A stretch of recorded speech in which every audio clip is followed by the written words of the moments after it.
Ironbark Lookout is the fourth installment in the Fears to Fathom series, famous for being user-submitted stories made playable by the developer. This one, you play as a park ranger stationed in a lookout tower in a scenic but lonely forest. The game is available on Steam.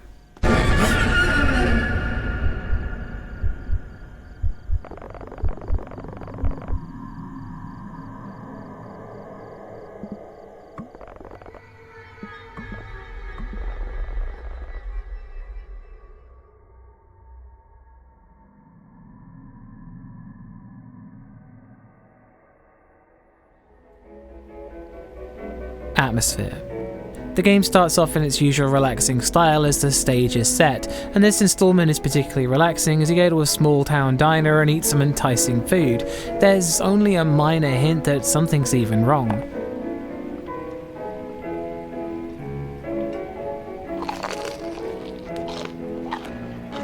Talking to a resident, they warn you about kids missing in the area, and whilst this is probably meant to be foreboding, the rest of the carefree atmosphere makes it very easy to shrug off. The game's tone begins to shift when you walk your way up to the tower that you're going to be staying at, and as you walk the dark forest path, there's apprehension that something's going to happen, but the tower itself feels like an island of peace, lonely but not unwelcoming. The game gives you some simple tasks like making dinner whilst you play games on the computer, and the fear fades away again. There is a comforting sense of being safe inside the tower with a friendly voice on the radio that chimes in now and then. Like Carson House before it, the game is full of distractions and optional things you can engage with that put a pause on the fear, and sometimes a higher effort than some of the main game, which still has typos present in the dialogue and characters walking through doors. The game really does very little for about half its runtime until it introduces strange things happening in the woods, with flashlights in the forest below.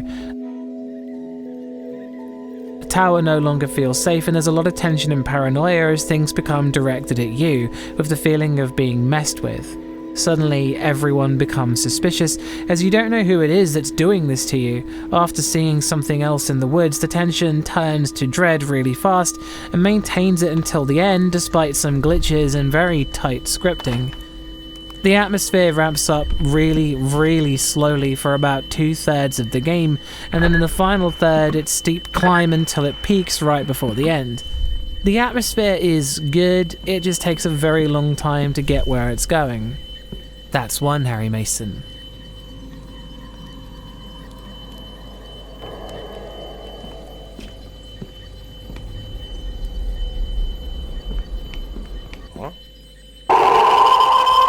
Scares. The game's scares boil down to random jump scares, chase sequences, and the occasional hiding section. The game uses your microphone to detect how quiet you're being, and it's supposed to send enemies your way if you're too loud in real life. But it seems a little inconsistent, as the enemies that follow you about sometimes don't seem to react to noises, but other times they do. The jump scares are fairly standard, things jumping out followed by random loud noises, and they're effective, though the setups can be a bit cheap. To its credit, there's not enough of them to really affect the game negatively, and they do sort of work. The chase sequences were brief, though the path you're meant to take through the game wasn't laid out very clearly. If you get caught, it's an instant game over, and the checkpoints for the later game were not very well implemented, leading to several attempts of the same sections. Really though, the moments that are meant to inflict the most fear are the hiding sections, but they were very easy to pass, and if you don't have a microphone plugged in, then passing them is probably a certainty. That's still one Harry Mason.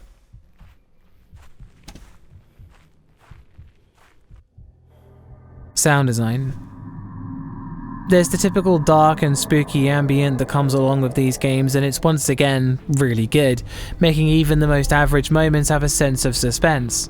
But the game uses far more pieces of music than in any of the other games, with relaxing songs and urgent orchestral chugging to back the chase sequences. For the first time, there's voice acting for the characters you speak to through the radio, and it's done really well, with them sounding sincere and earnest in their performances. New guy, I haven't gotten your name yet. What is it again? I saw your light turn on. I gotta say, it's refreshing to see Tower 11 alive again. Though all of the characters you meet in person are still text only. The sound effects are pretty good, with very few of them being out of place with the environments. There's not much reverb, if any, on anything, but it doesn't get in the way of the game. That's 2 Harry Masons. Gore. There's no real gore in the game, and even the game over screens, and it fits with the type of threat the game has you dealing with, leaving no blood behind. That's 3 Harry Masons.